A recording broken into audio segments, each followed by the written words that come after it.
today I am teaching the third chapter of NCERT book of CBSE, that is Nazism and the Rise of Hitler.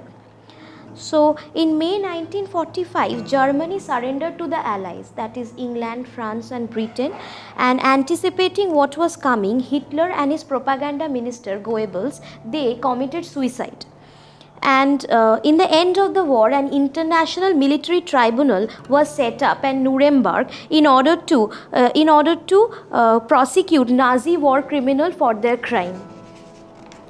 Under the shadow of Second World War, Germany had waged a genocidal war in which 6 million Jews, 2 lakh gypsies, 1 million Polish civilians were murdered.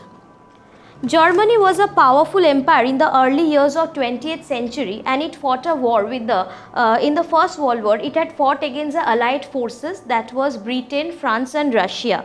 So Germany was defeated by the Allies and Germany had lost the war against the Allies, that is against Britain and France. Okay. No political party in Germany at that time had majority and the government in Germany was very shaky or politically unstable.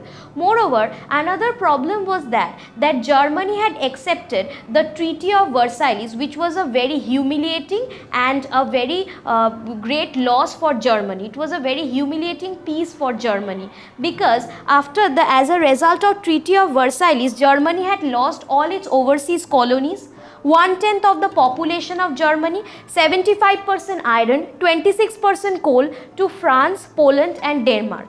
Moreover, another big factor at that time was that as a war guilt clause, Germany had to pay $6 billion to the Allied forces. Okay, so that was a huge loss for Germany. Okay, so Germany had to pay $6 billion compensation. As a war compensation, they had to pay to the Allies. So all these paved the way for the Weimar Republic, because Weimar Republic was far more stable. Okay, but the rise of Weimar Republic, it coincided with the uprising of the Spartacist League on the pattern of Bolshevik Revolution. It coincided with the uprising of the Spartacist League, which was on the pattern of Bolshevik Revolution. It was a Soviet type of governance and many people in Germany at that time, they wanted this type of governance. But the Democrats, the Catholics and the Socialists, they did not want this type of governance. Okay, so what the Weimar Republic did, the Weimar Republic crushed the uprising and the angry Spartacists later founded the Communist Party of Germany.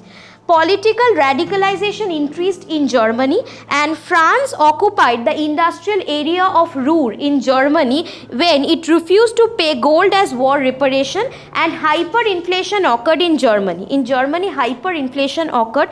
Moreover, another important thing was that in 1929 in USA, the Wall Street crash occurred that crippled the US economy, and Germany was mostly dependent on loans from USA. But the creditors of USA now started calling for the loans they had given to the Germans, and they demanded greater rates of interest, and these further crippled the German economy. Okay, so the Wall Street crash gave rise to political instability in Germany, and the existing government, that is a Weimar Republic, it also became very unstable, and now people wanted some alternative to this. The common people of Germany, they wanted a solution to all these economic problems, and all this paved the way for the rise of Hitler, who was a great alternative for all these economic problems. Thank you.